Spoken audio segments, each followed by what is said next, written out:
Today, we're diving into a very strange story from the archives of the paranormal. An encounter with what can only be described as gnomes, right in the heart of Nottingham's Wollaton Park. This took place on the night of September 23rd, 1979, and involved a group of children who swore they encountered little beings in cars that seemed right out of a fairy tale. But could it have been something more, a hallucination, a trick of the mind, or perhaps something truly otherworldly?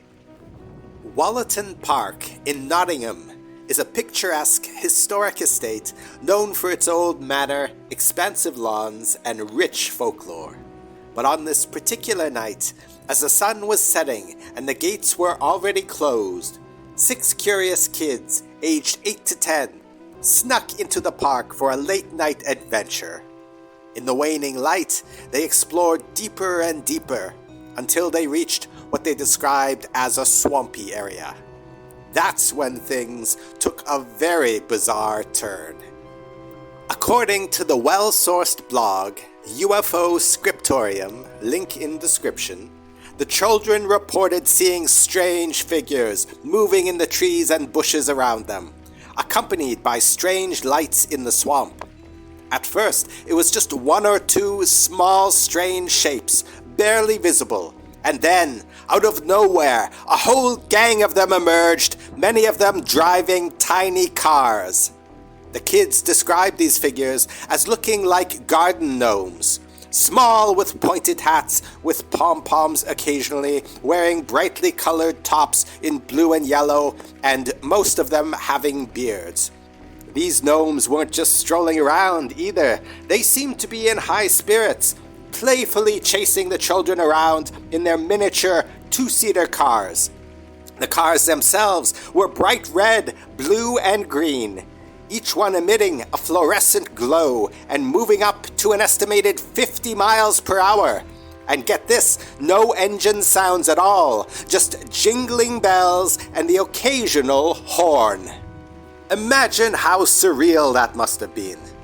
The kids later reported that the chase lasted about 15 minutes as they ran through the park, trying to dodge the little cars. The gnomes seemed to be using their vehicles to try to push the children into the swamp, and a few did fall in, only to get back out and continue trying to escape their strange tormentors. As said, the children reported seeing lights hanging in the air, similar to will-o-wisps.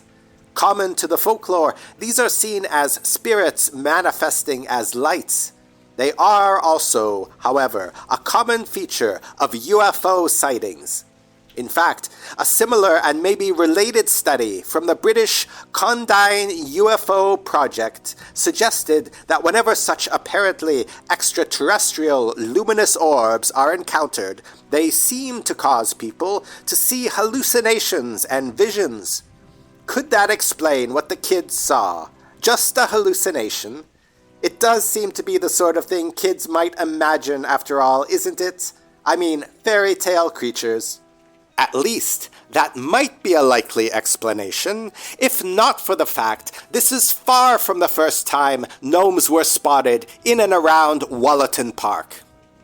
As a matter of strict fact, the earliest recorded sighting dates back to 1900, when witnesses reported seeing small beings dressed in what looked like police uniforms.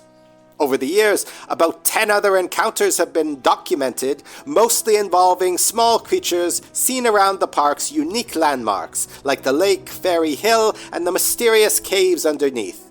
In fact, the clothes these gnomes tend to wear resemble very much the kind of a mining costume that miners once wore in the area near the park back into the Middle Ages.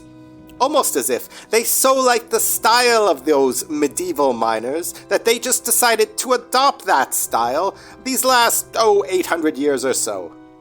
It is a well-known feature of fairy folk, in fact, as documented by the likes of fairy folklorist Robert Kirk, that fairy folk seem to delight in copying the clothing and lifestyle habits of the human beings they coexist with.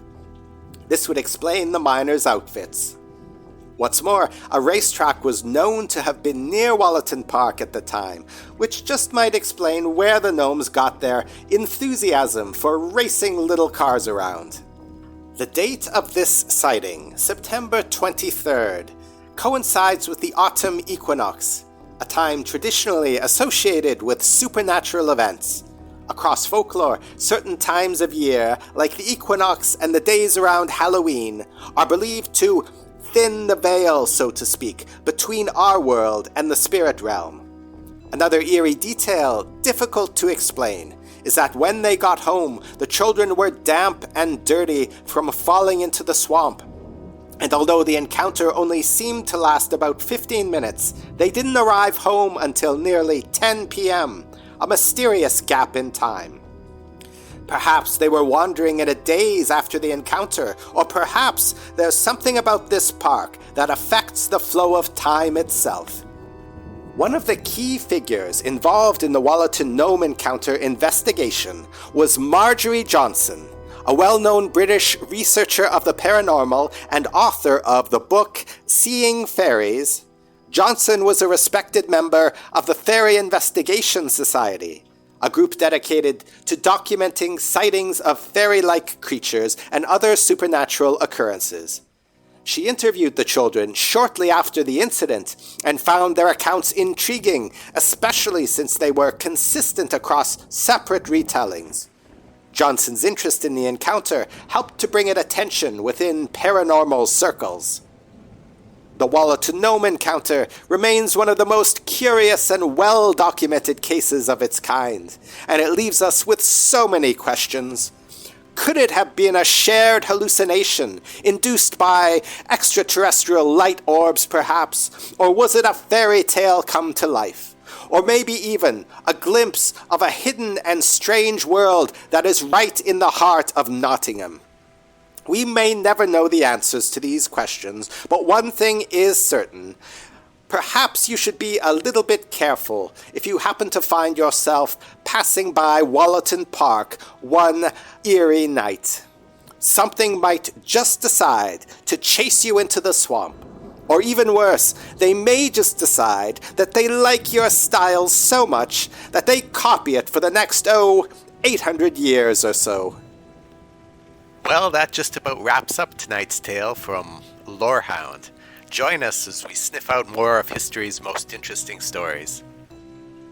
As the hound dog entered the dimly lit library, he sensed an aura of mystery surrounding the ancient scrolls. The dusty shelves towered above him as he sniffed his way through the labyrinth of books. Suddenly, he picked up a scent and followed it to a secluded corner. With bated breath, he approached the shelf and pawed at the book, revealing the hidden scroll. As he rolled it out, he knew he had discovered a treasure worth protecting at all costs.